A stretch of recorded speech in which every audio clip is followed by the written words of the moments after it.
it feels a little bit like a curse, I think, of driven people to have high expectations. How can people who are always very hard on themselves learn to build up their self-esteem a little bit more? I don't know if self-esteem is the answer. I don't think it's bad to be hard on yourself, as long as you also celebrate when the victories happen. But so many people will tell you, I have poor self-esteem because when I was a kid, people said this to me and that to me. It's convenient that we remember those things and not the positive things that also occur, obviously. But I think it's more important is to realize that self-esteem is earned. It's only earned by you with yourself. You're not going to get self-esteem because everybody praises you. Someone can tell you your whole life that you're brilliant, you're a genius, you're beautiful, you're handsome, and you not believe it. Someone can tell you you're a piece of crap and you're never going to become anything. And there's a part you can say, I'll show you, as many people have, and then they develop drive out of it, right? So it's really, self-esteem comes from doing incredibly difficult things where you pushed yourself. It's not virtue signaling. It's not telling people about it. It's what you know inside your soul is true. And the more you do things that are incredibly difficult, and especially things that are meaningful, meaning they're not just about yourself, the higher that esteem would be. I think the most important thing for self-esteem is to find something you care about more than yourself. As long as you're in your own head, the nature of the mind is reductionism, right? Good, bad, right, wrong, all those types of things. Of course, life is much more, many different hues than that. And so when you find something you care about, whether it's your kids or whether it's something, your job, your career, whether it's a mission you have, that's something you want to bring to the world, nonprofit, it doesn't matter what it is. If you find something you care about more than you won't be thinking about yourself all the time, and all your bullshit self-esteem shit just goes out the window. I mean, it's just, when I hear it, it's just so mamby-pamby BS. You can have crappy self-esteem and achieve a hell of a lot. Now, the real question is, what do you want? And I think if you want an extraordinary life, which my definition of that is life on your terms. Like, what's my idea? It might be different than yours completely. Some people, it's 3 beautiful children, a white picket fence. Some people, it's building a multi-billion-dollar business. Somebody else, it's writing poetry, right? So instead of looking for somebody else, it's like, okay, what do you really want from your life? And aligning yourself with moving forward towards what you really want.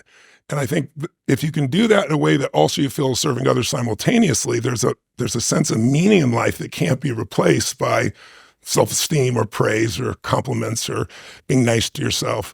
And I don't think it's bad to be tough on yourself. I'm pretty tough on myself, I'll be honest with you. But I'm much better at celebrating now.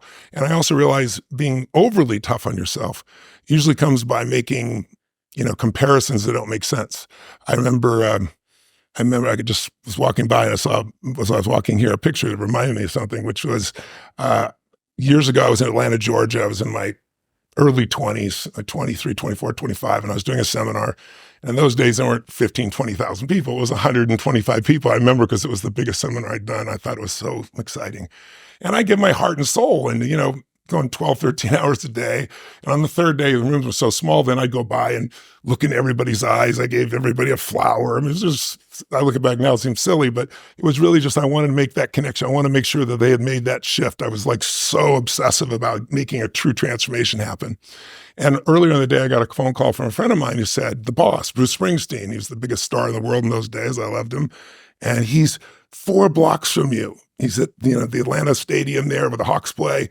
You just finish early and come over and you got to take it in. It was Christmas time. He said, it's going to be incredible.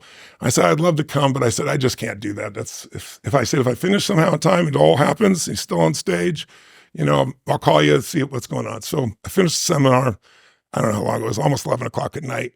But, Bruce usually does, especially at Christmas, he's like 3 encores. And so my buddy calls me and says, get your butt over here. He's doing a second encore. I think he might even do 3 if you get here. Get over here, see the end. So I sprinted the 4 or 5 blocks to get in, got in the stadium, couldn't find my buddy, but I got up into some high seats and I'm looking down and it was back when Clarence was still there. And, it was just the drive and the energy was incredible. The crowd was so engaged and he was doing Christmas songs and he ends with, Born to Run, and I'm like, I'm so into it. And about 3/4 way through the song, I got depressed. I'm like, what the hell? And what it was I was like, shit, what I'm doing doesn't matter. This guy's got 15,000 people here. I got 125 for 3 days. I mean, I'm not making any difference at all. And I was like, and I literally, we were walking out and people born around, I was pissy inside myself, but I was feeling so great before this, but not making this comparison. And of course, you're never fair. you're comparing to somebody else's life that has a totally different path, a totally different experience. We all develop in different stages and different things. We all want different things. But what was ironic, though, the reason I tell you the story is it was like 4 years later, and there I am in that stadium, and I'm not doing this crappy little 2.5-hour concert, right? I'm doing 12 hours, and the crowd's going Screw crazy. you, Bruce. And it was humorous. You get to look back and say, you judge yourself too soon. And I can tell you a dozen stories like that with me. So it was so hard on myself. But eventually, you wake up and say, it's good to be strong with yourself, but beating yourself up just lowers your energy. And when your energy gets lower, you produce less, right? You don't have the same level of joy. You don't have the impact that you want to have, nor do you have the excitement that you really want to have. So I look at it as something that it's worth earning your own self-esteem, but it's really not the secret. The secret is find something else you obsess about more than yourself, and you'll have a level of energy that will compel you over the long term. It's that tension, this interesting tension between balancing ambition and gratitude. Yes. And, this fear that, well, if I pat myself on the back too much, right, what if that stops the drive? It's coming from this place of fear, this fear of not being enough, this fear of failure. Yeah. I'm going to continue to disprove it. And I don't want to let up, because that's the only fuel that I know. Yeah. Well, I'm going to be 65 in a few weeks. So I have a little perspective on this. It doesn't mean it's the right perspective, but I think when I began with a fuel, which was like, I'm going to show them, I had 4 fathers growing up. It's a pretty rough background. My mom was a very intense character. A huge part of who I am, I owe to her, because she challenged me so strongly. I became a practical psychologist to deal with things. Really loving woman, but when she mixed alcohol with prescription drugs, she was very violent. And I had to protect my younger brother, younger sister. So I had these experiences early on that were so painful. And then she picked my 4th father out of the house. She's a fairly powerful woman. He went back east. He was the one who I loved the most. And then she chased me out of the house with a knife on Christmas Eve. Now, I know she wasn't going to kill me, but I wasn't going back in that place, And I remember coming out of the beginning, it was anger that drove me. I'm just going to show you type of thing. But that fuel doesn't last. And then the next fuel that people tend to use is, I got to succeed. But there's a little fear underneath that's driving them, which is like, what if I don't? Versus a knowing, it's like one of my original mentors, Jim Rohn, used to have this phrase. He used to said, Tony, don't worry about it. If you give your all every day, your gifts will make room for you. And it's like having a knowingness that things are going to be fine. And then there's the next level, which is you start to know who you are, and you're not trying to prove it to yourself or other people. And it's just, you just want to help. You just want to do things. And so now it's the difference between what I would call push motivation and pull, right? Push is, I'm going to make this happen. And it takes tremendous willpower. And I know you have plenty of willpower. I do as well. But there's a limit to willpower, but there's no limit to pull. Pull is when there's something magnificent that you want to serve, something that you've got an obsession for, to create or to do or make happen.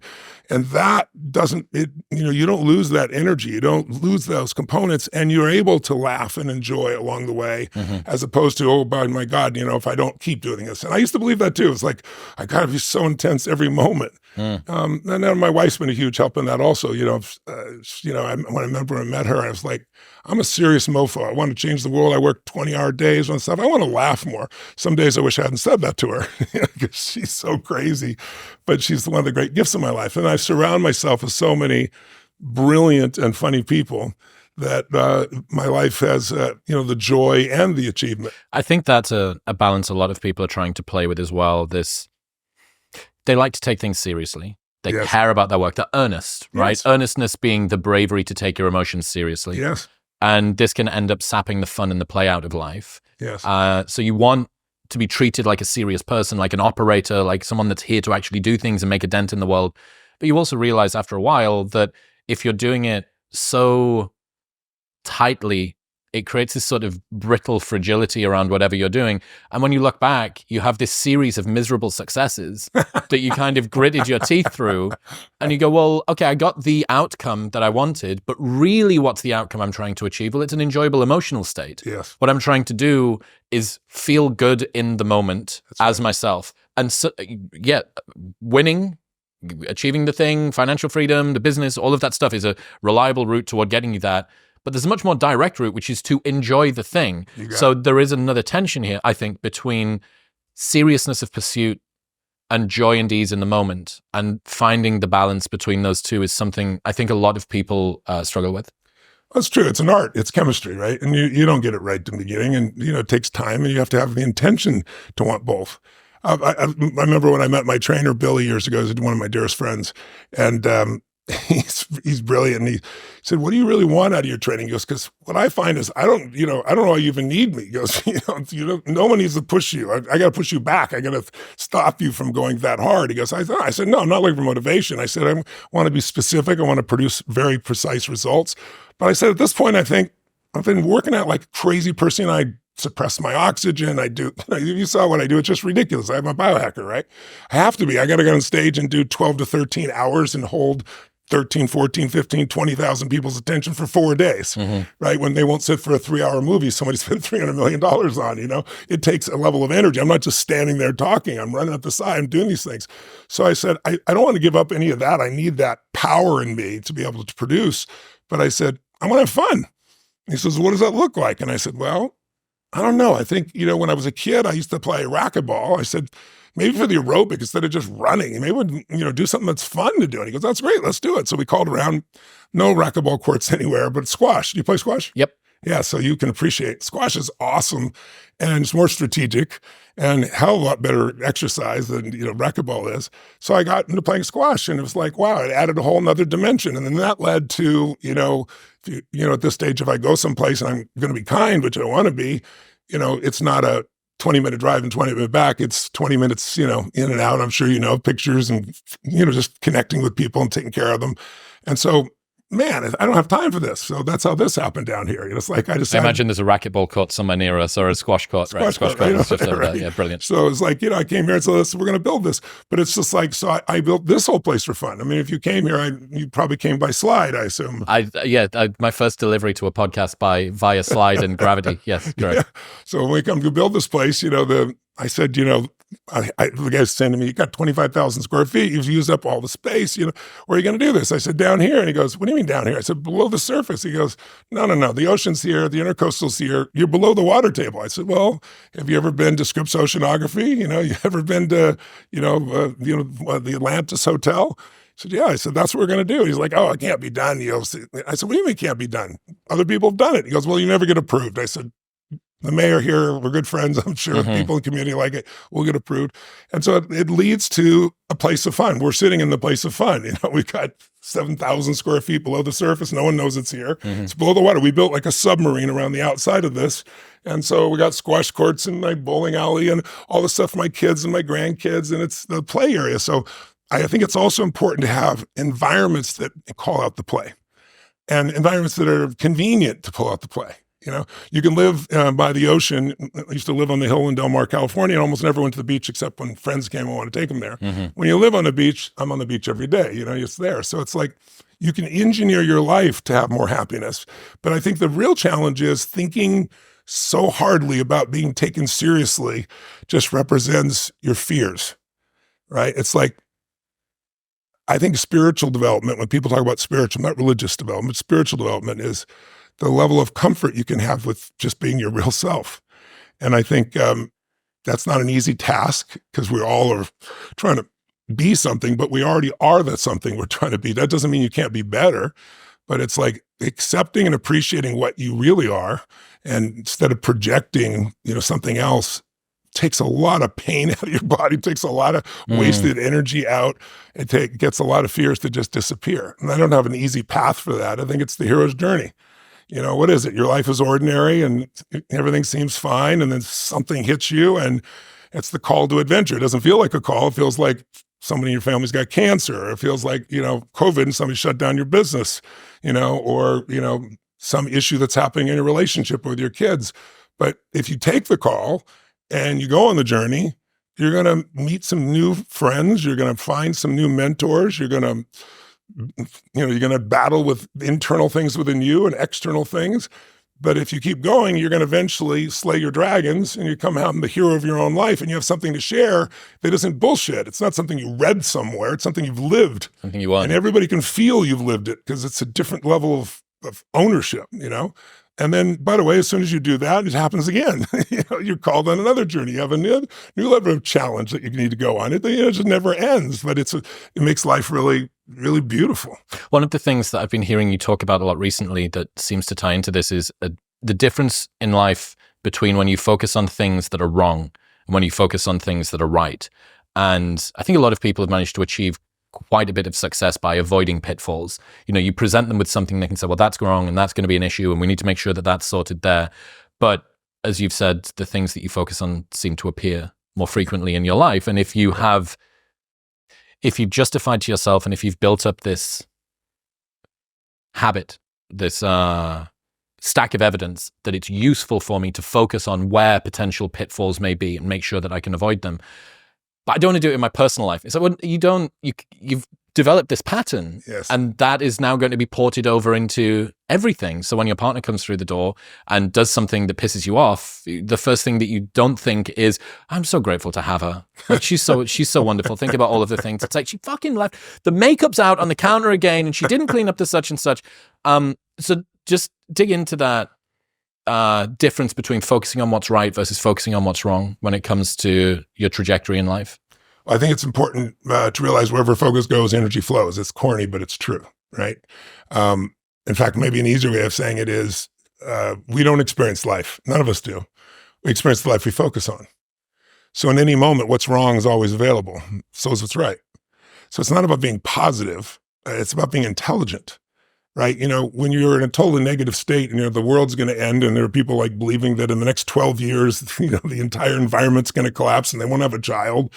You got to look at the impact of what you're believing and you got to look at and say, where's my focus going? I can always be upset about something.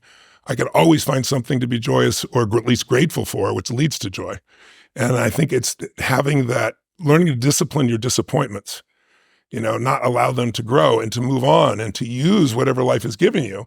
But to me, it's like, I think there's 3 decisions that people make every moment of their life. Now, I'm not saying they make them consciously. If you make them unconsciously, you have the same patterns over and over again. And usually they're not good ones, right? Sometimes they're good, but not usually. And I learned these really because I had an experience when I was 11 years old. I was my 4th father. And he got fired and we had no money and no food. We were always poor, but I mean, we wouldn't have starved. We had saltine crackers and peanut butter, right? But when everybody else around you was having a big Thanksgiving dinner, it was pretty depressing. And my mom and dad were saying things to each other that once you say them, you can't take them back. And I have a younger brother, 5 years younger, and a younger sister, 7 years younger. So I felt like the parent almost. I'm trying to protect them. I'm only 11 years old. And what changed my life is this bang on the door. I go open the door and there's this guy, big guy with groceries in both hands. And he had a pot on the ground with an uncooked turkey. And he looks at me and says, is your father here? And I'm like, just one moment. I'm just like, this to me was like Christmas, right? This is the greatest thing. It's going to stop the fighting. It's going to be incredible. So I go to my father and I say, Dad, there's somebody at the door for you. And he's yelling at my mom through the closed door that she slammed on him. And he goes, you answer. I said, I did. It's for you. He goes, who is it? I said, I don't know. They said, they got to talk to you, right? And I had this level of excitement, like little boy excitement, like this is going to be the greatest thing. And my dad opens the door and I'll never forget the look on his face. He got angry, which shocked me. And he said to the man, we don't accept charity, before the guy even said anything. And he went to slam the door and the guy had leaned in slightly. So it hit his shoulder and it bounced off of him, which made my dad even madder. And then he said, he goes, sir, I'm just the delivery guy. Somebody knows you're having a tough time. Everyone has a tough time, and they just want you to have a great Thanksgiving with your family. My father says, we don't accept charity. He goes to slam it again. But I think because he leaned in, his foot came in now it hit his foot and bounced open again. It's just like, now I got fear running through my body because I know my father, right? And my father looks at him, and the guy looks at him and says something. I thought my father was going to punch him in the face. And he didn't do it mean. He had a softness in his face, and he said, sir, he saw me, and he said, don't make your family suffer because of your ego. And the veins of my father's side of his neck were like this. He's beet red. I thought for sure he was going to punch the guy. And then all of a sudden his shoulders dropped, like defeated. He took the groceries, he slammed them on the ground, slammed the door, didn't even pick up the turkey, and didn't say thank you or anything. And Shortly after that, he left our family, which to me at the time was the worst experience of my life, I thought. And so I was kind of obsessed with trying to figure out why. And I didn't figure it out for a couple of years. I had versions of it in my head, but now I use it in my life every day. And so I submit it to your viewers as well. These are the 3 decisions that I think everyone makes every moment. First, you're doing it right now. What are you going to focus on? You're going to be focusing on my story I'm telling you. You're going to be focusing on the next question you're going to ask. You're going to be focusing on how your stomach feels if you've not eaten. There's a million things you could focus on, literally. But we don't experience life. We experience the part of life we focus on. And so the bottom line is, I know my father and I had a different experience because we had different focuses that day. I was focused on his food. What a concept. This is cool. He was focused on that he had not taken care of his family. And I know that because, he said it about 20 times under his breath, and my mother echoed it, of course. The second decision, though, the minute you focus on something, your brain has to decide, what does it mean? And meaning is what creates emotion, and emotion is where your life is, right? And so the quality of your life is the quality of your emotions. If you got $1 billion and every day you're pissed off and angry, your life's quality is called pissed off and angry. If you got 3 beautiful children, a husband or wife you love, but you worry all the time, your life is worry, So his focus and then his meaning, that was the worst part. The meaning he gave it was that he was worthless and didn't belong here. And that usually leads to the third decision, which is, what are you going to do? And look, if the meaning is something happens, you say this person is dissing me, disrespecting me, or is this person challenging me, or is this person coaching me, or is this person loving me? If you think they're dissing you, you're going to have a very different emotional reaction than if you think they're coaching you or loving you. And then, of course, that's going to change what decision you make. Because if you're angry, you're going to make a different decision than if you're playful or generous or whatever the case may be. So those 3 decisions control our lives. But so your viewers or listeners, I give them an opportunity to take a look at it, because there's some patterns that you can make some simple patterns and change your whole life of focus. So the first one is, and I'd ask you 2 questions for you. One, Chris, is, what do you think most people's answer to this question is? And the other is, what's yours, if you're ready to play, all right? It's real simple. We all have a pattern of focusing on what we have and at times on what's missing. Which one do you think most people spend more time focusing on, what they have or what's missing? What's missing? What do you focus more on? What's missing? Yes. It isn't something that comes, the focus on what's missing is not something that comes with someone who is a failure. It comes very much with people who are very successful. And the question then becomes, if you're always focused on missing, how can you sustain happiness? You're in a permanent place of lack. That's correct. So scarcity is there. So you'll have drive, right, to keep staying on the hamster wheel of achievement, but you're not going to see much fulfillment, not in a sustainable way. It's impossible. And it has nothing to do with you or me, right? It's just software. And we got a soul. We're not software, but you run your software so often, you start thinking your mind is you versus my mind is a tool that I'm going to use. Or if I don't use it, it's going to use me. So the majority of people do that. And by the way, during COVID, that number exploded because so many things were taken from people. They were constantly focused on what's missing, and that produces nothing but pain. A quick aside, did you know that Tony faced a serious case of mercury poisoning a few years ago? It led to memory loss, extreme fatigue, and it could have been fatal if it went undiagnosed. So let that be a reminder that even when you're at the top of your game, your health can still sneak up on you, which is why staying on top of your health requires more than just an annual physical, and why I partnered with Function. They run lab tests twice a year that monitor over 100 biomarkers and look for early signs of thousands of diseases, including mercury poisoning. They even screen for 50 types of cancer at stage 1, which is 5 times more data than your annual physical. Best of all, you receive insights from their team of expert physicians who provide a detailed report of their observations and phone consultations for any critical findings. So, if you want to stop guessing about what's happening with your health, if you want to get an insight to what's going on inside of your body, this is the place to start. Getting these lab tests done would usually cost thousands, but with Function, it is only $500. And right now, you can get the exact same blood panels that I get, plus bypass their waitlist by going to the link in the description below or heading to functionhealth.com/modernwisdom. That's functionhealth.com/modernwisdom. Second question, and I think I know your answer to this one. Which do you tend to focus on more? Which do you think most people focus on more, what they can control or what they can't control? And then which one do you focus more on? I think most people would probably focus on what they can't control. I'm an even balance, I would say, between the two. I'm That's working good. quite hard to try. I was going to say you strive. It's part of Yeah. your philosophy, right? To focus on what you can control, right? So that's part of the Stoicism, whole philosophy of Stoicism, right? So, but most people, you're absolutely right. Now, in my seminars, it's different because I got 15, 20,000 people. I ask that question, and the vast majority of them say they're focused on what's missing, but the vast majority of them say they do focus on what they can control. That's why they came. Why would they spend their money and time? They want to take control of their business or their body or their relationship, whatever the case may be. So they have a different belief structure. If you have both of those out of whack, you got some real challenges. Most people have at least one out of whack, which creates stress. And then the third one, and there's many more than these, but just quickie for the people at home, and I'm asking them to do this for themselves if they want to. Where do you tend to focus more? Your past, your present, or your future? We all spend all three, but where do you spend more of your time? Where do you think most people do? Where do you? I guess most people just not the present, perhaps dreams for the future. For me, I would say mostly in the future as well. Yeah. And that's where most achievers live. Me too. I have to discipline myself not to do that because what makes you an achiever is anticipation. You've learned by a long time, anticipation is power. As I'm listening, I'm watching you. You're anticipating. You're processing, right? Dopamine's a hell of a drug, yeah. Yes, it does. And it gives you a sense of control.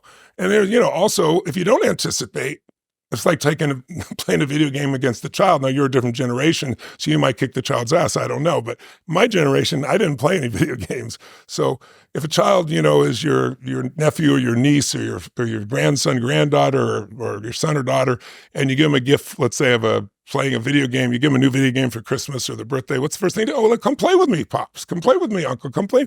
No, I don't do those things. Oh, let me show you. It's so easy. Boom, boom, boom, boom, boom. 3 shots. Boom, boom. They're going great. So some part of you finally says, I'll show this little bastard something here. I'll go ahead and do this thing here. All right, fine. Give me this thing. But you should know you're being set up when the kid says something to you like, you go first, right? And so you go and you go, boom, boom, boom, boom, and you're dead in 4 seconds, right? The kid goes, not bad for the first time, right? And then they take the thing up, ba-dum, ba-dum, ba-dum, ba-dum, ba-dum, ba-dum, ba-dum, ba-dum, ba-dum, and 45 minutes later, you get your second turn, right? Now you're really pissed. Maybe you make it 2 minutes, and the kid goes for another 45. Why does the kid win every time? Is it because they're smarter, faster, younger? No, it's because they played this game before. They can anticipate the first bad guy's here, the second bad guy's here. You're in reaction, they're anticipating. So it has tremendous power. So it's addictive when you learn to anticipate. And it's also a great skill set for business, for life, and so forth. I always tell people, if you're running a business, you're always running 2 businesses, the business you're in and the business you're becoming.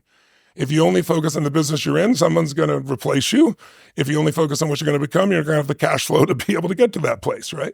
So it's a very similar situation inside of where we are. So for each of us, most of us who are achievers tend to focus on the future, but all the joy is in the present, right? You can have some anticipation in the future and be excited about it. Most people's stress comes from either the past or the future. The majority of people spend a lot of time in the past, right? And the problem is you can't change it. And you can use it as a reference to me, and maybe for you, I don't know, I might project. You've probably come a long way in your life, is my guess, from Love Island to modern wisdom. That's quite a journey. I'll have to have you tell me about that at some point. I can't believe that you did that bit of research. That was the thing that you dredged up. But yes, the typical trajectory from Love Island to this podcast. Difficult. So there's been some growth in your psychology and your spirit, and your soul, to say the least, right? So the contrast of remembering where you were and who you've become is probably a beautiful thing. But if you use it that way, but most people go back and they ruminate about the past, or they ruminate about a future that they can't control, and the present's there. So the goal is fuel. An ideal fuel is a combination of the two. Present, that gives you that centered grounding, and anticipation for the future, the ability to bounce back and forth, is the ideal for people. So I'll give you an example to wrap this up. Do you know anybody who has, I ask this when I have an audience, giant audience, how many of you, I'll say, know somebody who takes antidepressants and they're still depressed? Yes. Yes. 90% of the room will raise their hand. How's that possible? Because first of all, 2 years ago, they did meta studies on the cover of Newsweek, and it said SSRIs do not work. Sugar pills work as well as SSRIs. Dancing to music was more effective by some huge margin. Yeah, you read the study. Yeah. We're still giving it to everybody. Doesn't make any sense. Should be salsa classes. It's just, but it's just, you think of the insanity of that, of us continue to do what doesn't make any sense. So I think your question is really focus, bringing it back to the focus. I think if we make the right decisions, the first one is what we're going to focus on, and that's just a habit. You change anything. Take that person. Why is that person depressed still? Because all that drug does is numb you. Mm-hmm. And numbing doesn't deal with the issue. What's the real issue? You're constantly focused on what's missing versus what you have. You're focused on what you can't control. And there's two worlds, right? The external world, the internal world. We can't control the external world. We can influence it. We can't control it. If you think you're in control, you have a deep illusion. I went to Mexico recently. You and I were talking off the air, and I discovered I couldn't even fully control my bowels. It's not something I want to talk about, but it's like all the willpower in the world doesn't mean squat, no pun intended, right? So it's the part we can control is what's going on inside of us. And that we can control what we focus on. We can control the meaning. We can decide the meaning. We're the meaning makers, and we can decide what to do. And when we make those three decisions, we're in control of our life, and all the anxiety and bullshit tends to go away, especially if we're trying to do that to serve something more than ourselves. Not like you're so unselfish you're not going to succeed, because you can't serve something more than yourself and not benefit, right? So it's not like you're sacrificing, the people that play that game. It's not a sacrifice. It's like philanthropy. I hear people talk about, philanthropy. Well, a friend of mine the other day was on an airplane, and somebody was reading, I just had my book, it triggered me, it was Life Force. And the person was really into it. And he said, hey, he's known me for 45 years. And he says, what do you think of that book? Oh, it's incredible, the stem cells and this. You can't believe the breakthroughs. And I don't know why we didn't know about this and blah, blah, blah. What do you think of the author? Oh, he seems like a really good guy, and he donated all the profits to feed people. And of course, he's totally rich. So, I mean, it's easy when you're rich, right? And my buddy turns to him and he said, well, what if I told you that I knew him since he was 17 years old, 45 years ago? And that I remember when he had $20 to his name, there was a guy in the street and he gave him $10 and told me that the time to give is when you don't have it. And he said, and I watched him build that all the way up there. He taught me that if you don't give a dime out of $1, you're not going to give 100 million out of $1 billion, right? And it's like people look at things and they make their focus something like, oh, I'm sacrificing, or I'm going to do philanthropy because, I'm rich.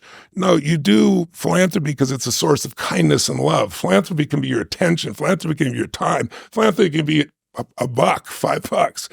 Philanthropy can be you're in line with people in Starbucks and I remember doing this research, I couldn't believe it. If you buy 5 people who you don't know their coffee, you get a biochemical change that has a more lasting impact than most things you could purchase for yourself, including large purchases. So it's intelligent selfishness is the truth. You can't possibly do good and not feel good. When you want some self-esteem, do something worthwhile beyond just yourself. The reflective glow of doing something for everybody else is, it's an odd... It kind of makes it difficult to be selfless when you actually think in that way. Like, the most selfish thing you can do is to be selfless. There is truly nothing that is particularly selfless. That's right. In that way. Yeah, just dig in a little more for me. I'm really interested in framing, in how important framing is around being a little bit more positive in our lives. And that second step, I understand changing what you focus on. We've spoken a lot on the podcast about mindfulness, about meditation, about the mindfulness gap, about controlling where you place your attention, about the reticular activating system, all this sort of stuff. I think the second step, the story that you tell yourself about what you're looking at, even if you've started to control, I'm going to begin to focus a little bit more closely. That framing, the story that you tell yourself is a place that an awful lot of people get stuck. So what do you rely on when it comes to that? What do I rely on? What do you mean by that? In terms of a strategy, how is it that you try to tell yourself the best framing, the best perspective, the best meaning that you can? Well, I think, when you think about framing, I look at framing as three. I call pre-framing and reframing and deframing. Most people are familiar with the reframing. Reframing is you came up with a meaning and it's not so good. And so now you're going to change it, or you want to do it with someone else. You're going to influence someone and they have this negative frame and you're going to reframe them. That's a lot harder than pre-framing. Pre-framing is, well, I'll tell you a sample story to make it simple. Pre-framing is getting someone to focus on something, knowing in advance what you're going to focus on and giving it a meaning in advance before it happens. That's a lot easier than after it's happened, because after it's happened, you have a meaning locked in to some extent, especially if it's something that's painful, right? So I'll give you a simplistic example. I remember one day I went and I lived in San Diego, California, and I had a helicopter and I was flying up to LA, and I love flying. And that morning I got out and I had a couple cars to choose from, and I chose this little Corvette I had in those days, wind in my hair, I'm going to have fun. I drive, I fly to LA. I did this TV show and landed on the roof. It was so much fun. I didn't even have to go to the airport, and flew back. And I was just like in euphoria, having a blast, It was actually Bill Maher when he used to do his program up in LA. And then I got in the car, and it's getting dark and I'm driving, and sure enough, I'm incorrect about things. The last minute, I traded out that car. That's right. My wife needed the car, so I traded out for the BMW 750iL. Why does that matter? So I'm driving home. The helicopter ride, that's not dangerous. I'm on the road, long winding road from the airport to the main freeway area. And I come to the stoplight, and I'm on the phone chatting as I'm waiting, on the speakerphone. And all of a sudden I see these lights are coming really fast and really fast. And so then they get so fast, I was like, oh my God, is this guy going to brake? And before I could finish thinking the thought, at 65 miles an hour, the guy hits me from behind. He fell asleep at the wheel, right? So I can remember everything in slow motion. In those days they had to, your tape deck in there, and it went flying past my head in slow motion. And I mean, everything changes when you're in that kind of an experience. I'm sure if you've ever experienced, you know what I mean? Mm-hmm. And all I remember is waking up and the fire people extracting me out of the other side of the car.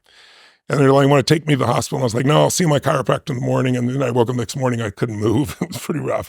But the reason I tell you this story is eventually I got well, and I need to go buy another car. Well, I never had the criteria before of safety. But that car, everybody told me that car saved your life. That car literally, if it wasn't the Corvette, it would have been. Just as well it wasn't the Corvette. Yeah, not just as well. I wouldn't be here if it was the Corvette. Wind in your hair, but your head's on the tarmac. Exactly right. So why did I tell you that? So I go looking for a car. So I thought, this BMW, that was a damn good car, but I want another sports car. I'm going to get another 750iL, but let me get a sports car to replace that Corvette. That, I want something that's sturdy and so forth. So the guy took me, whatever it was, 325i's, whatever they were calling those days. I forget what it was, stick shift. And he said, he got me in the car, and he said, now before we go out, I want to tell you, I'm going to take you on this winding road. It's amazing. And, this is the ultimate driving machine. He said, it's not like your 750iL. Your 750iL, you don't feel the damn thing. He goes, when you get in this car and you shift into it, he goes, we drop into it, you'll feel the wheels catch into it and grab it. He said, you'll see this is the ultimate car. So what's he doing? He's pre-framing me, because we're going to go through a construction area that's all beat up, right? So we go in the construction area, and at 750, I wouldn't have felt anything, right? It just boom, smoother, but it was, and it's bouncing around. And even though I know what he just did, my brain's like, oh, yeah, it is really digging in, right? If he had tried to tell me after I'd done that, I would have thought, that's a piece of crap car, because he pre-framed me. So I pre-frame myself. And the way I do it, I call priming. You're familiar with the principle of priming, right? So most of us think we're having our own thoughts. Most of our thoughts have been primed by the environment. So an example would be they did a study at Harvard where they took 4 actors, 2 men, 2 women. They had them rehearse doing the exact same presentation. And you'd be in a mall or a coffee shop or something, and they'd walk up to you, and they had a coffee in their hand, and they go, could you hold this for me for a second? And then they look down. They don't wait for you to say yes. And 98% of people take the coffee, and they take out their phone, do something. They say, thank you so much. And that's the whole interaction. But they rehearse the same facial expressions, the same movements. Everybody's the same. They go out and they do this. One variable. Half the people, they gave them hot coffee. Half the other people, they gave iced coffee. 15 minutes later, somebody comes by with a little checkboard here. And they go, excuse me, I have $20 here. There's no scam here. We have this really important study. We're under a tight timeline. Would you give us 1 minute of your time for $20? You just read these 3 paragraphs of the story and answer these 2 questions. They read the story, and then the question is, how would you describe the main character of the story? How would you describe them? Well, interestingly, the people that given hot coffee, 81% said the person was warm and genuine. The people given iced coffee said the person was cold and uncaring, and it's the exact same story, the exact same ratios, 81 versus 80%, just to give you an idea. All they did was 15 minutes earlier have something that framed them, as you would say, right? So it happens all the time. It happens, if they did a study where they took IBM and they took Apple, and they did a little creativity test for someone, and they did 2 things. They'd have them look at the IBM logo and then take the test, or the Apple logo, and then they did their commercials. And a commercial for Apple back in those days, you was think differently, right? 22% higher score if they looked at either the Apple logo or the commercial on the exact same test No other criteria difference, to give you an idea. So you can test so many things in this area. So I get up every morning, and my first discipline, I'm not a meditator per se. I don't know anybody good at not having any thoughts. But I thought, I want to prime myself. That's my goal. So I do a breathing pattern, like a breath of fire type of thing, to change my physiology for just 2 minutes.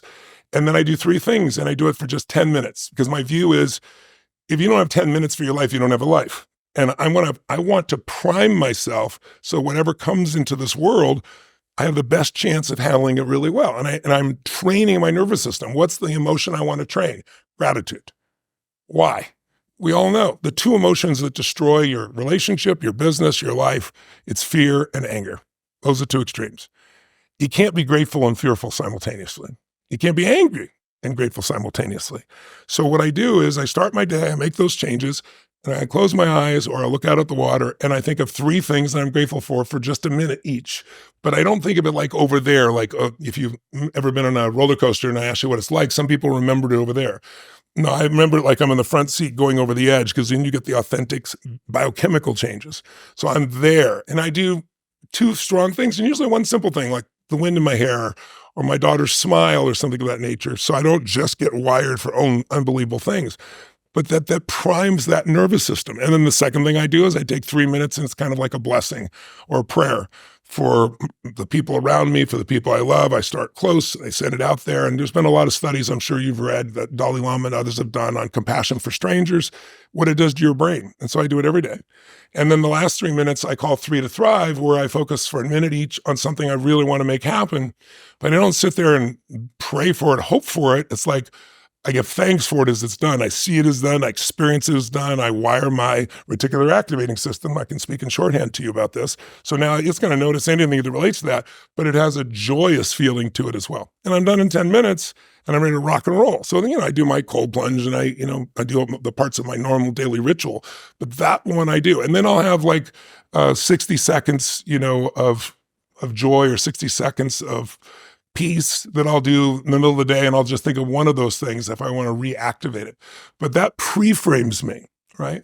In other news, this episode is brought to you by Nomatic. No, it's literally brought to you by Nomatic. This is my travel pack that I've got with me on the road here in Florida, and it literally makes the process of traveling so much more enjoyable, and that is why I partnered with them. Nomatic have got compartments for everything: your laptop, your shoes, your sunglasses. It's so sleek that the TSA agent might just stop you to admire it. The thing is an absolute Swiss Army knife. It's beautifully designed, it's not over-engineered, and it'll last you literally a lifetime, that lifetime guarantee. So this is the final backpack that you'll ever need to buy. We really should have taken stuff out before I did this.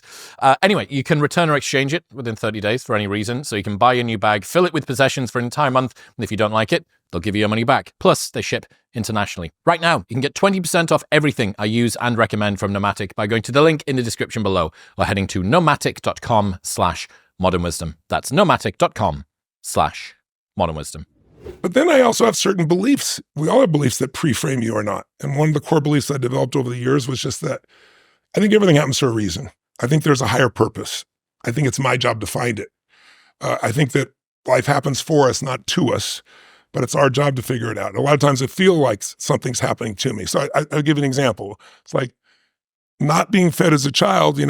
I've fed, 10 years ago, I decided I'd been feeding people my whole life since I was 17, 2 people, 4, 8. I built up a couple million people a year. My foundation fed 2 million. I fed 2 million. And then I was writing this book, Money Master the Game, and I'm interviewing Ray Dalio and Carl Icahn and Warren Buffett and, all these multi-billionaires.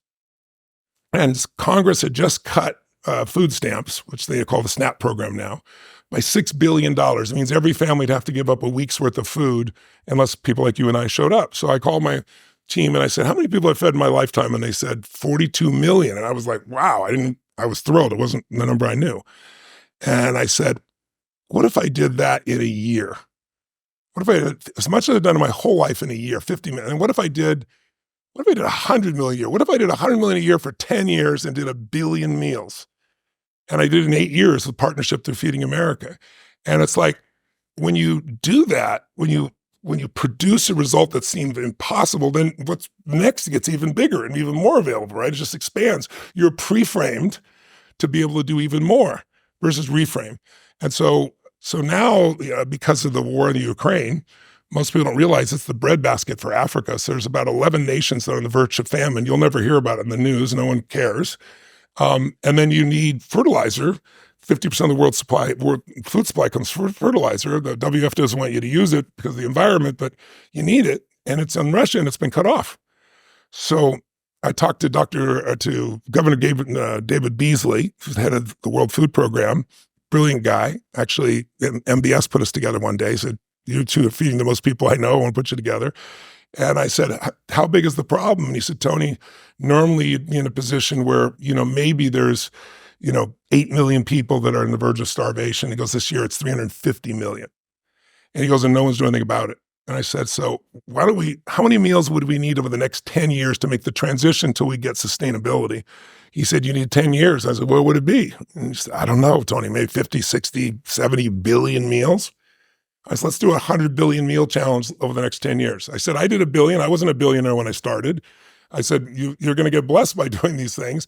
I'm sure I can find 99 other people somewhere in the world to do this. And when I went to do it, I was shocked because I had pre-framed myself this would be easy, right? And I went to somebody, without mentioning names, who's a brilliant philanthropist and a beautiful man, who's helped me when I did my billion meals.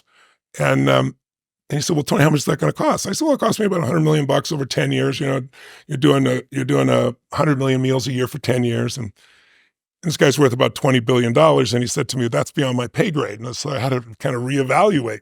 But because I kept pre-framing myself, this is a must, this is not a should, it's not a reframing job, I just came up with a different plan. And I'm really proud to tell you, we did 30 billion meals we just announced in our first 2 years. And we're on track this year to be at 60 billion. And what seemed like an absolutely impossible task is there. There is another skill besides pre-framing and reframing, deframing. Deframing is when you destroy the frame of reference. So in business, one of the things you have to know is, like, I believe it's my privilege to serve people, but I also believe it's their privilege to be able to learn. And it's not an ego thing. It's just like, it's a mutual privilege, meaning I got to earn the right to be able to serve you. And you got to be a reasonable person for me to want to serve you too. And I made a change in one of my events, like 20 years ago. And one of the things I did is there was a 14-day program and the world changed. And so we brought it down to 10 days. I think it was 12 days to 14 in those days. And I had some open days with some stretches and things. It was a very intensive program. But I was like, I need to make it tighter so people can commit the time and come. And I figured out how I'm going to add even more value, how I'm going to make this even more useful. So I did. And there's this one woman who went crazy, and she started attacking me and called my offices up and said, "I want my money back, and I'm going to tell everybody else Tony Robbins is screwing us," and everything else. And my team was all freaked out. And I said, no. I said, "Fire her." I said, "What?" I said, "Fire her as a customer." I said, "You call her, because it's not her first event. She knows how incredible things are. She wouldn't be coming to this 14-day event, 12-day event." I said, "If she's going to say that, first of all, I'm happy to give her money back. We have a money back guarantee on everything. So I give her money back and say, we want to give her money back, but want you to know you can never come to an event again because you're no longer one of our customers, because you know better. Tony always adds 10 times the value, right?" Long story short, this lady starts fighting to stay on there. My staff couldn't believe it, right? Because you deframed it. You took away the frame of reference. You destroyed it, right? I said, no, you don't understand. She goes, "No, I have a right to come." "No, you don't." I have to earn your respect. I got to deliver for you. You got to deliver for me too. You're not a customer anymore, and you can't come here. The lady, it was in Hawaii. She flew to Hawaii and demanded to see me as the program's going to start. "You have to let me in this program," right? I said, "If you want to make a public apology for what you've done," I said, "that'd be acceptable to me." I said, "But you knew better. You just did this to get attention." And I said, "So I bought back your seat. And I told you to send us any of your friends that want their seats back." I said, "We need the seats." We really did, right?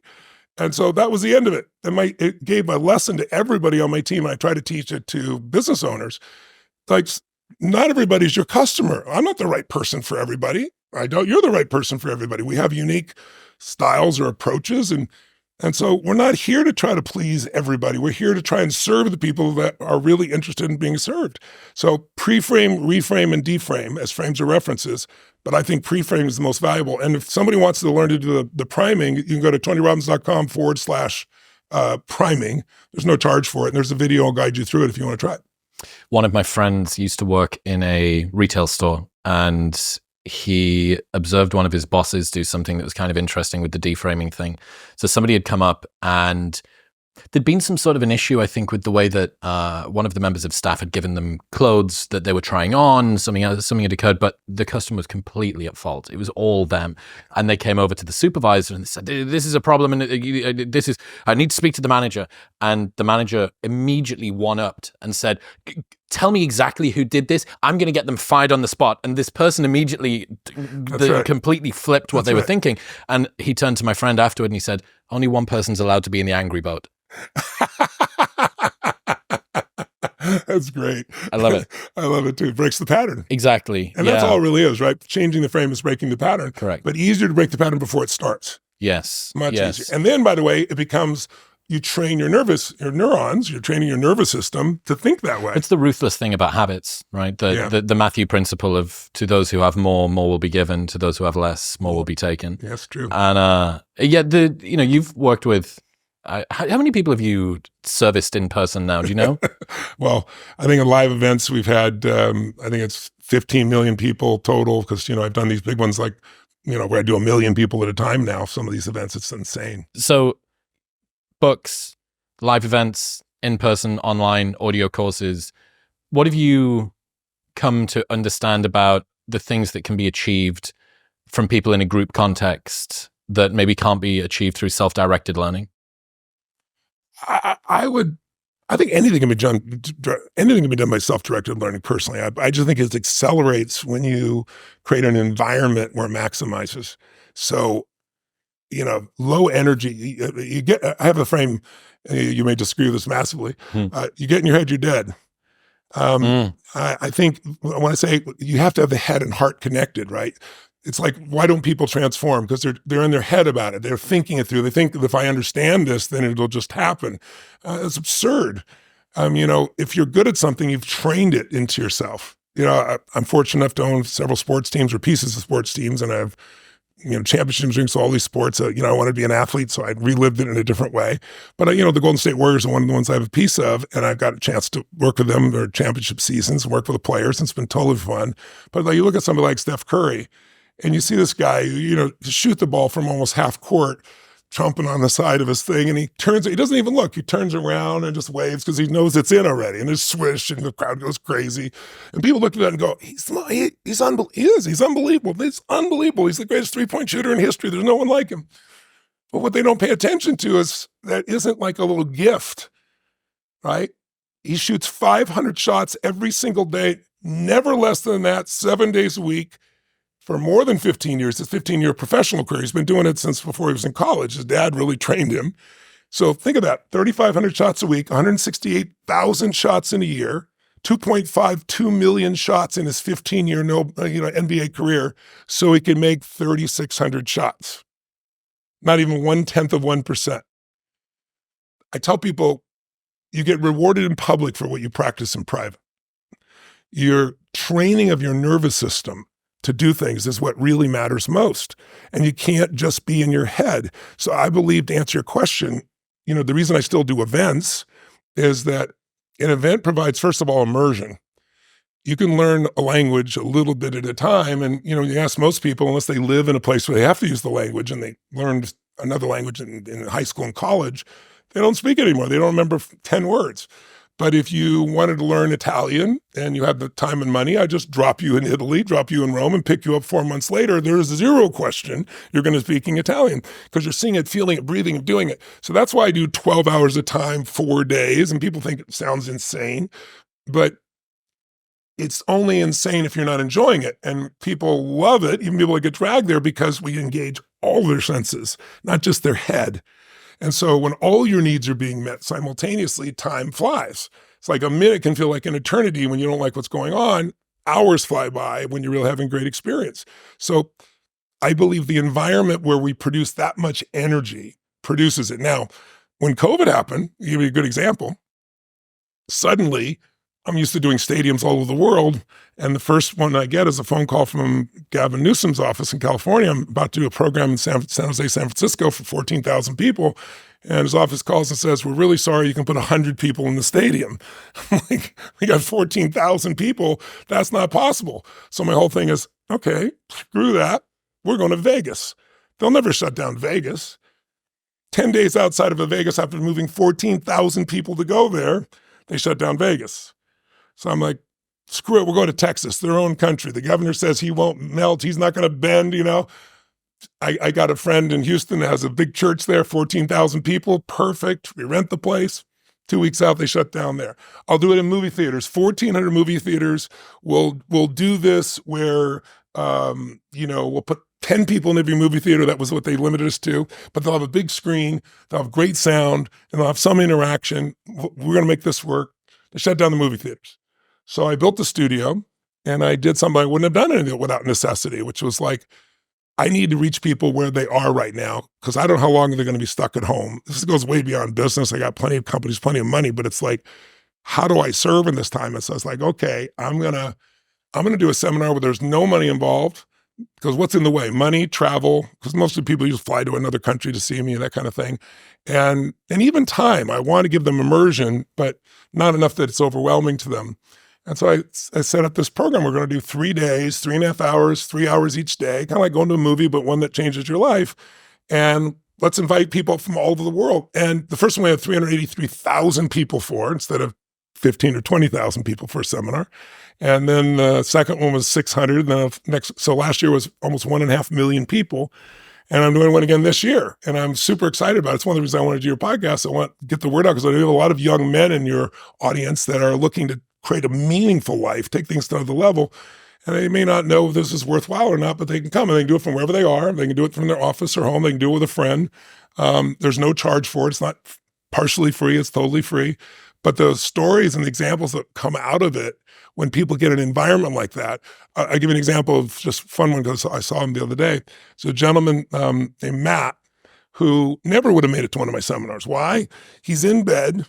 He weighs over 700 pounds. He's on oxygen. He can't leave the bed to even go to the bathroom. He does it through the tubes, right? Doctor says he'll never be off oxygen as long as he lives. But we're using Zoom, and so I'm interacting with people live all over the earth. And the one thing I ask for is, I don't ask for money, but I ask you to do an assignment each night and put it on Facebook. And then I'm up all night watching all these, because it's so compelling to see how people's lives are changing. So I saw this guy, so I brought him on the next day. He's in the bed. He's watching on the screen because it's free and he doesn't have to go anywhere. He can do it. Might as well make use of it. He got so inspired. He says, I want to get out of this bed. Doctor says, I can't do this. I said, well, let's chunk it.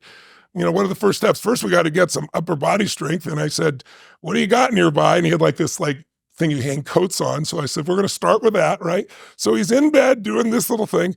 And I said, I'll tell you what we're going to do. I said, you're going to sit down, you're looking for the timeline. But I said, if you can get this done in the next 4 months, where you can get out of bed, go to the bathroom, make it into a car, I said, I'll fly you to my event. We'll walk on fire together. We'll have this experience.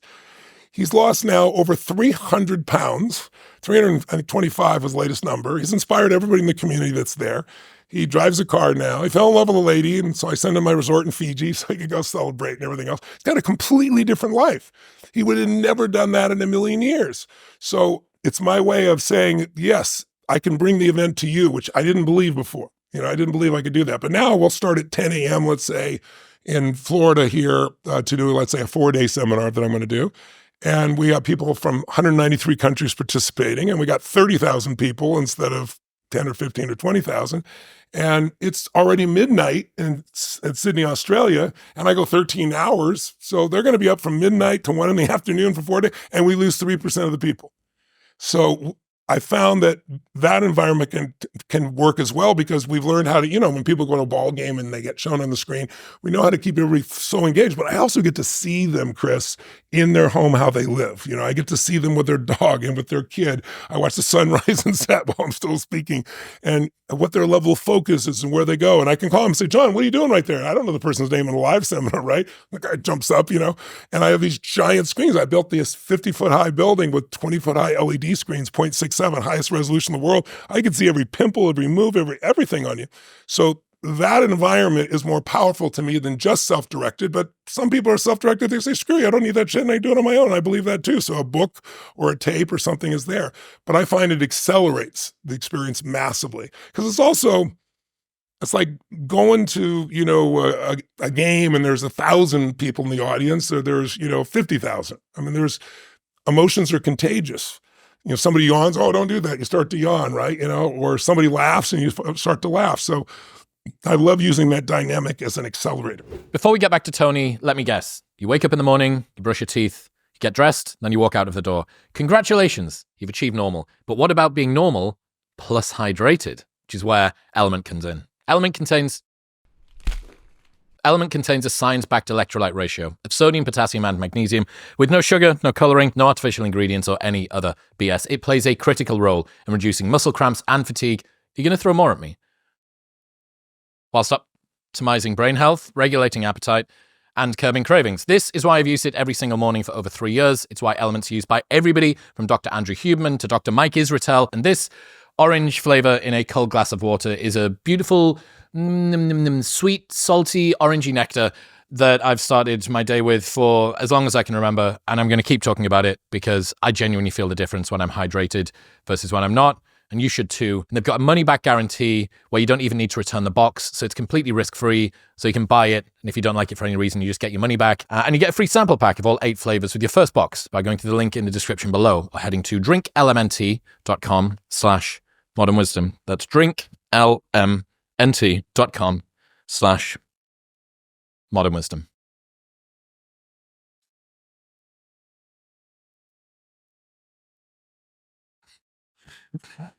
What does your pre-event ritual look like? You talk a lot about energy levels, Yes. and I'm fascinated by how you get yourself into the space where you can deliver. I'm aware that you need to do the conditioning. You actually need to have the sort of base level of fitness and stuff like that. Say the least, yes. But the priming period in the build-up to going to do one of these things, can you take me through what that looks like? Well, a couple days in advance, I'm about to do a 6-day program right now for business owners from all over the world. I start to jot down my notes of what are some of the things I'm most passionate about, beliefs I have right now that are currently alive in me. I have 114 companies now. It's pretty wild. We do $9 billion in business. I have no business background. I learned from brilliant people, and I learned the patterns, that make things work. So I think what are the most important ones I'm learning, experiencing now that I want to bring? I review what I know fundamentally people need to know in those areas. Then I start reading different articles and start loading myself up with some other entrepreneurs' recent thoughts. And then I'm doing all my physical training, of course, which is very, very intense, right? So that I'm ready to go 12 hours a day, 13 hours a day on stage. And then the morning of, I do my priming. And then I have... That's the same process that we spoke about before, just 10 minutes with a little bit of cold plunge, ice bathy stuff after. Yeah, all that. And then what I do is I get up, I have a little mind map of what, my outcomes. I'm not driven like a script. I have certain fundamentals that you learn to speak, and you speak them well, and the impact it's going to have. But they're all like deposits in the bank of your life, so that when something comes up, you can pull from those. But then there's all the things that happen spontaneously that make it fun. So I'll lay out what I think the sequence of what I'm going to do is, and then you get in the room and you feel people, and that all changes. But my last thing that I do is, quite honestly, just a prayer. It's like, use me, Lord. I made this physical ritual of I shift my body pretty radically, and I go into this state, use me, and then I get up on stage, and then I have this plan, and the plan goes out the window. I often work till 2 a.m. with my team laying out what we're going to do, and they all know that's just entertainment. But I'll use a lot of it, but maybe not in that syntax, because I feel it. And also that makes it art. I'd be bored out of my mind. It was exactly the same every single time. It's this balance between control and being in the moment. You were saying before about one of the things that people want is this sense of control. And if I can plan very effectively in advance, if I know all of the different ways that this could go, the different permutations, and if this happens, then I'm going to do that. And if that happens, then I'm going to do this. And it never really happens that way. It doesn't at all. And I think that's But it awakens your nervous system, I think, to prepare. Like I could get up there at this point with my pinky and not prepare at all. But when people ask my wife, what's something about Tony that nobody understands, and it's like nobody understands how intensely he prepares, because I absorb, and like I read people's forms, 1,000 of them. I'm crazy, because I know I'm not going to remember their name and everything else, but I'll remember the pattern. And when the pattern shows up with somebody, I'll know that pattern's an important pattern for multiple people in the room, and I'll address it in a different way each time. But it makes it art when it's different. But, my wife is a different approach. I admire her approach. I trust in God after I've done all the work. She just trusts in God and gets up and does it. I feel if I work my ass off, now I've done my part. Okay, now come through me. Let's do this. And it tends to flow. I love that reframe. I've never heard anybody use it before. I've heard someone say, life happens to me or I happen to life. But life happens for me. Yes, not to me. Yeah, is a wonderful reframe. Yeah, I really believe it. But you got to dig for it. It's not easy. It's got to be earned, right? Like wishing for confidence without competence is just delusion. You have no evidence to say that you can do this thing. And I don't know, maybe your wife's sufficiently naturally talented, / she's channeling something else. I'm not Some sure. combination of the two. You mentioned before about some of the challenges from childhood. It seems to me like you have a lot of forgiving to do or overcoming to do from childhood, difficult things, situations that you've been through. How can people learn to better let go of their past in that way? I'm aware we've talked about the chip on the shoulder. It can be a good fuel, but it's kind of toxic when used for a longer term. A lot of people spend their time in the past ruminating. Yeah.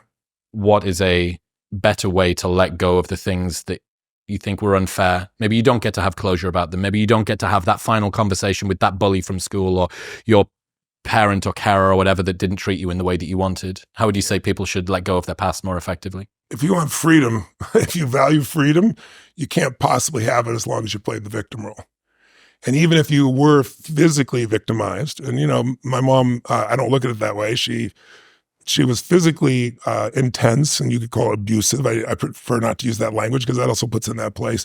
I never even told anybody about that experience until maybe 15 years ago. I was in New York, and I was with this group of young African-American and some Hispanic kids, all had single mothers, all from really troubled backgrounds.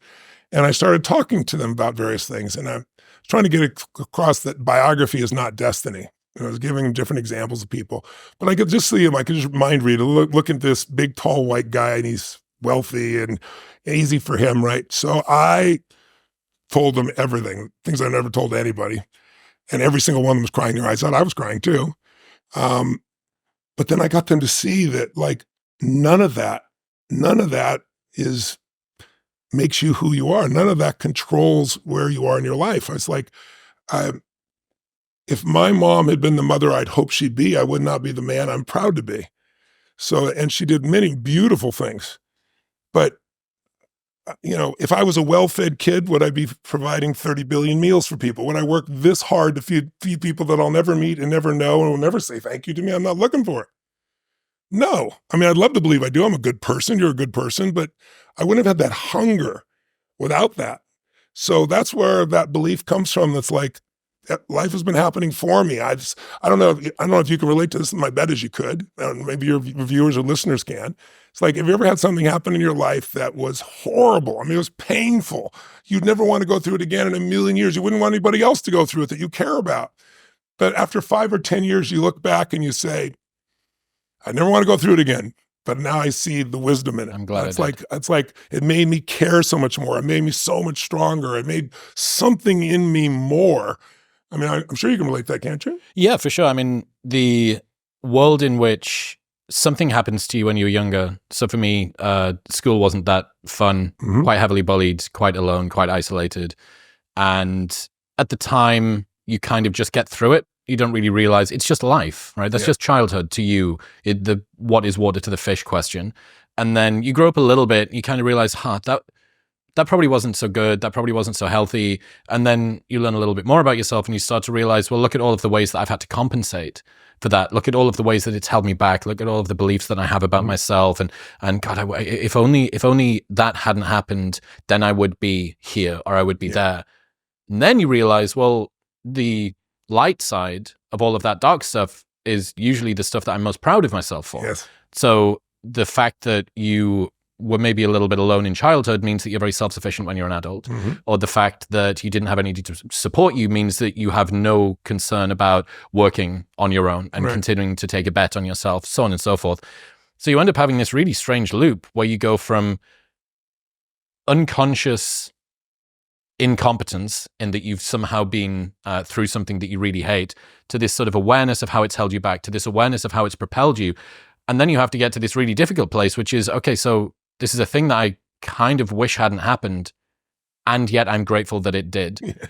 And it's like a, the idea of quantum superpositions. Yes. It's like a psychological superposition that you need to hold in your head at the same time. You can't collapse it down into one. You need to hold both of these things. It's like, yeah, that's fucked. Like, that shouldn't have happened. I really wish that, and had you have been able to see you, had you at 36 have been able to see you at 12, you'd have picked them up and given them a hug and said, I believe in you, and you don't deserve this.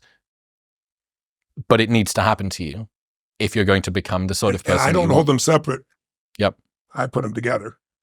And when you put them together, all you have left is the truth. And the truth is it had a higher purpose.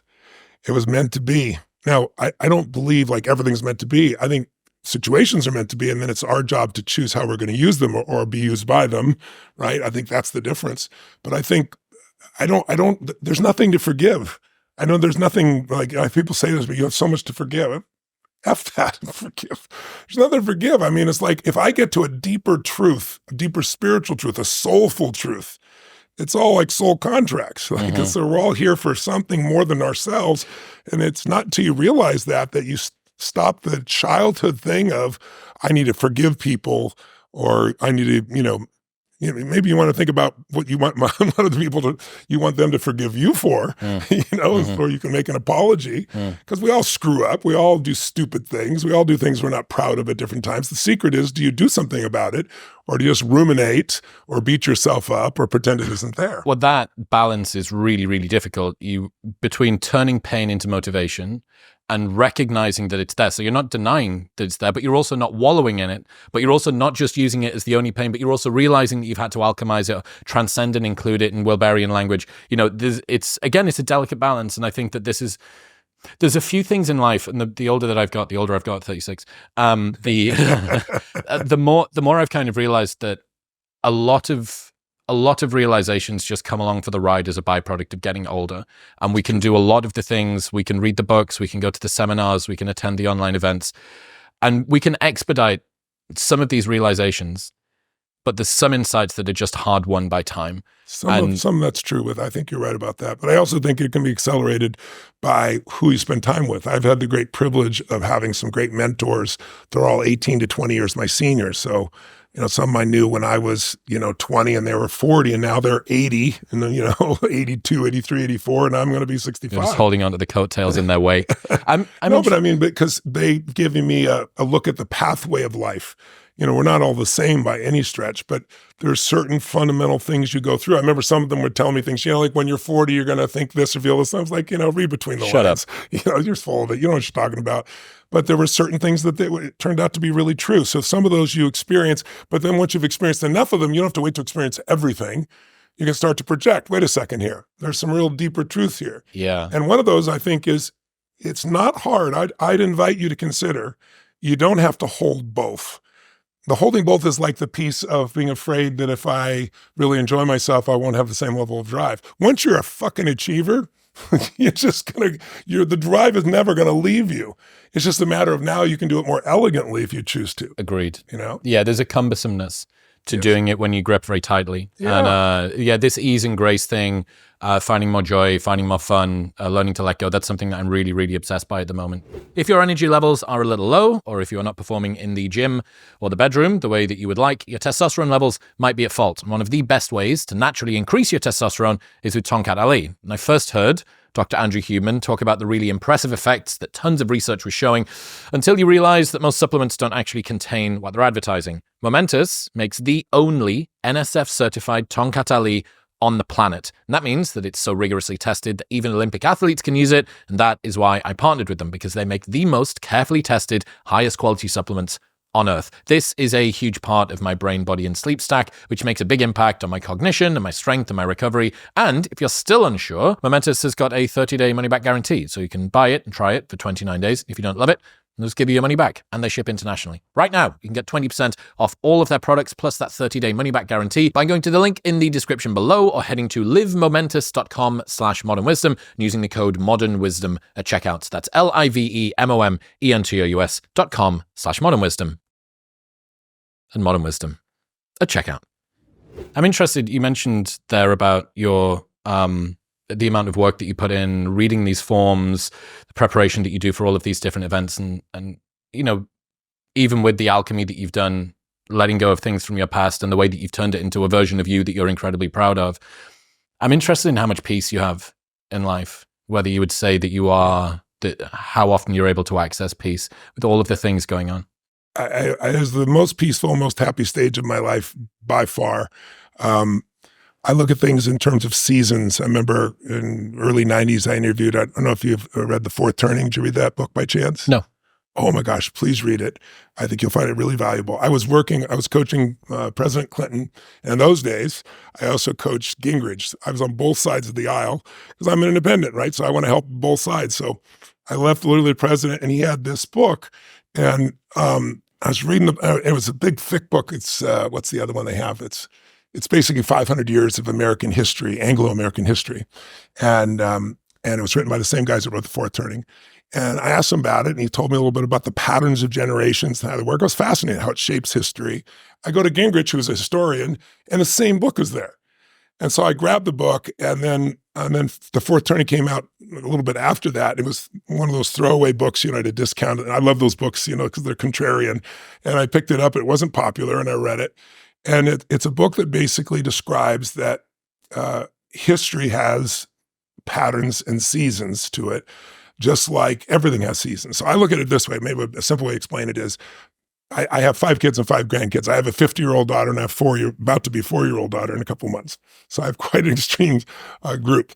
And I think about my youngest daughter or my grandkids, and even for my kids, but most of them are adults now.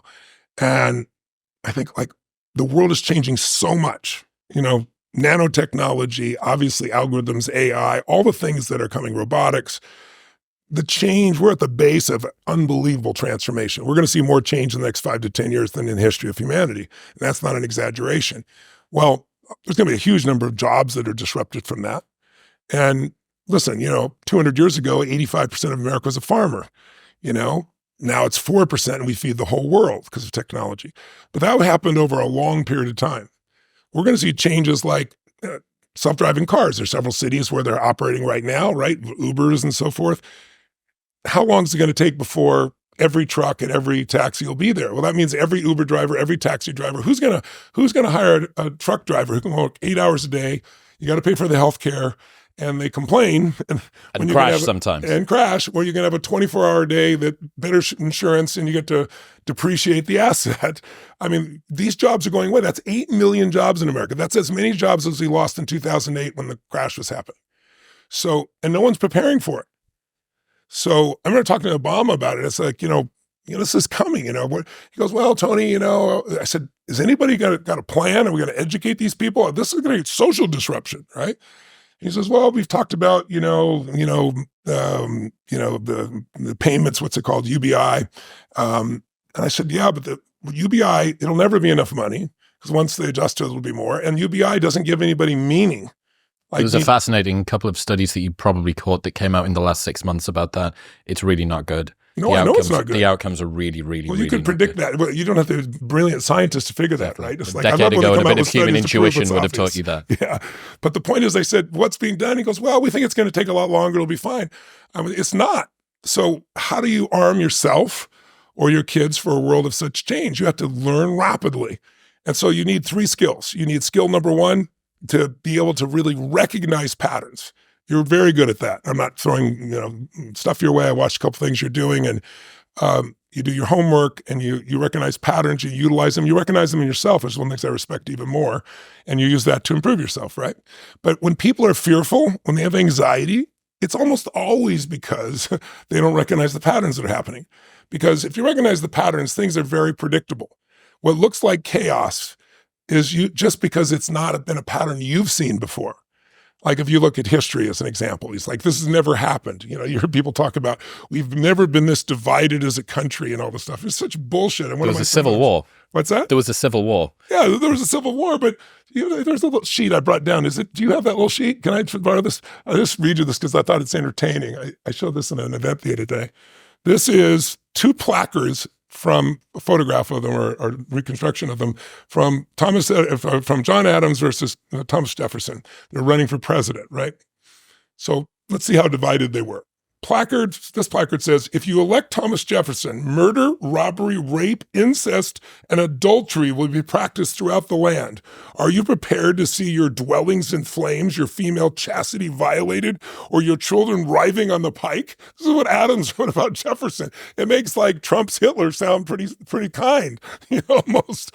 Jefferson says about John Adams in the placard, it says, John Adams is busy importing mistresses from Europe or trying to marry one of his sons to the daughter of King George. He's a hideous hermaphrodite character with neither the force or firmness of a man nor the gentleness and sensibility of a woman. These are our founding fathers, right? So it's like, you're so full of shit. Like when you say this has never happened before, it hasn't happened in your lifetime. Because the cycle, if you study 1,000 years of Roman history, which I've done, 500 years of Anglo-American history, there's patterns that happen about every roughly 20 years. And the patterns are predictable. So think about this. This is why you want to learn this. If you can recognize patterns, the fear disappears. Second skill, use the pattern. When you know what the pattern is and you use it, now you have mastery of something.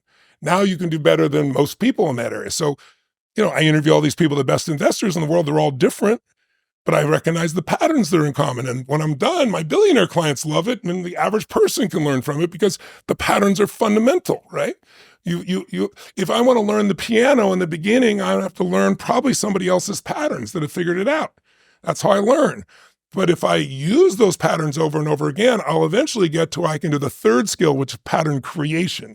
Now you have an amazing life. Now you're not managing your circumstances, you're the creator of your life. But you have to first recognize them so you're not in fear. And then here's an example. When did humanity transform from a fearful place as its primary base, where we were hunter-gatherers, right? Where literally you had to move from place to place and you didn't know if you're going to eat or survive. What changed that to be able to live in a community and grow a community, a city, a state, a country? One pattern recognition, seasons. The day that we figured out that if I do the right thing at the wrong time, I get nothing. But if I plant it this specific time in the spring, and if I know I got to protect it during the hot summer, I'm going to reap in the fall. And if I hang on to some of that, I'll make it through the next winter.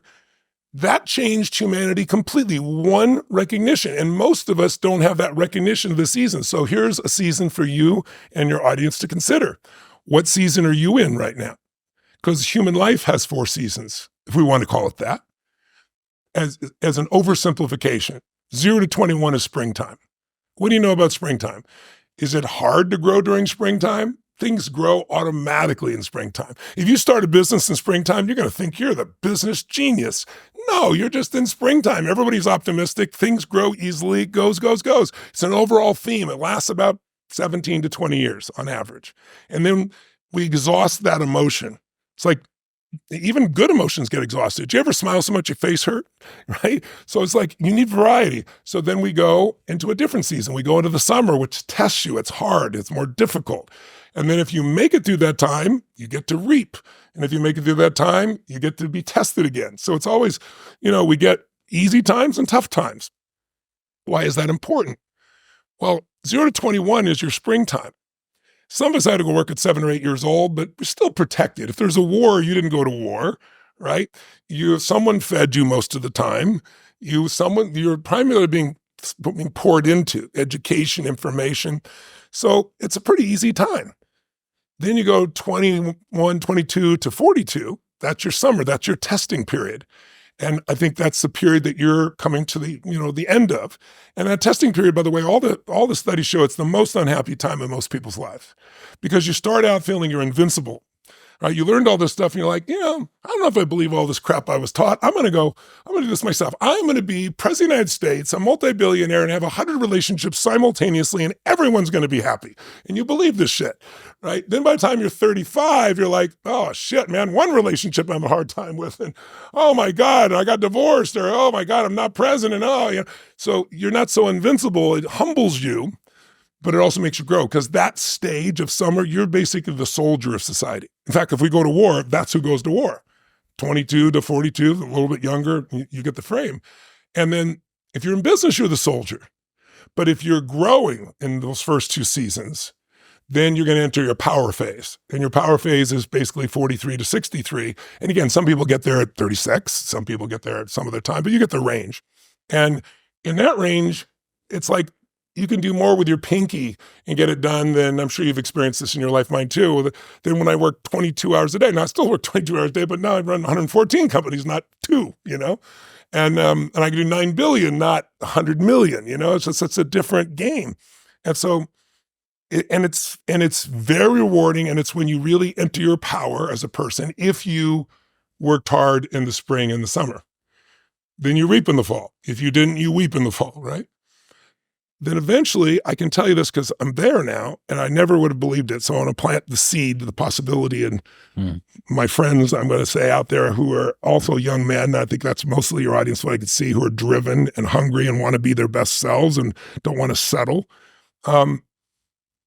That stage is the wintertime is basically, say, 63, 64 to 84 to 104 to 120 if you have the privilege of living that long, the oldest living humans. And it's a stage where it is incredibly peaceful if you've done the job in the beginning because you know who you are. You're no longer trying to prove it to yourself. You're no longer hanging on to the duality you described earlier.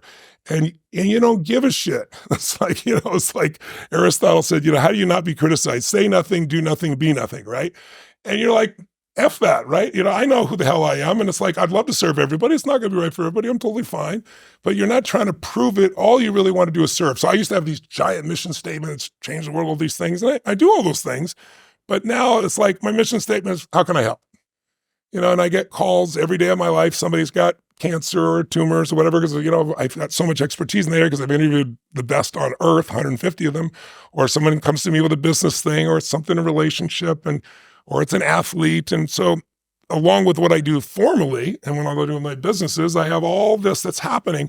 And then I have my family and you have friendships that are 40 years old, 45 years old, people you've done business with for 30 years, if you've done it right. And you love them and they love you. So when you love, at that stage, you love who you're with, you love what you get to do, you start to actually love yourself a little bit. And when I say love yourself, meaning like you're kinder to yourself because it's like you're not in that game of still trying to prove it. So if I could magically take that stage and bring it to someone in their 20s, I would do so. So what I try to do instead is paint them a picture of what the path might look like, and that they, being an overachiever, could anticipate the next path and maybe perhaps spend less time in the struggling phase if they know what's coming, anticipation, as opposed to reaction in that area. Tony, you're awesome. I appreciate you, man. Where should people go? They want to keep up to date with the events that you've got coming up and everything else. Well, there's an event coming up that I do once a year. I told you about when COVID happened and I created this new way of doing what we do. We still do live events, obviously.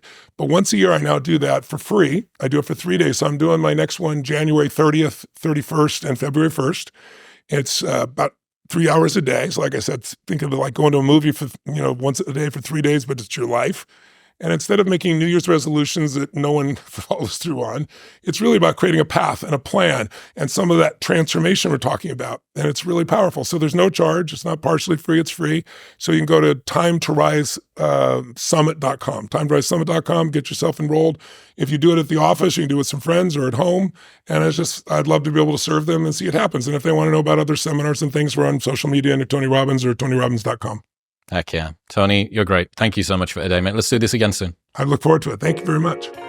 What's happening, people? Thank you very much for tuning in. If you enjoyed that conversation with Tony, you'll love my chat with the one and only Matthew McConaughey, which is available just here. Hurry up. Come on.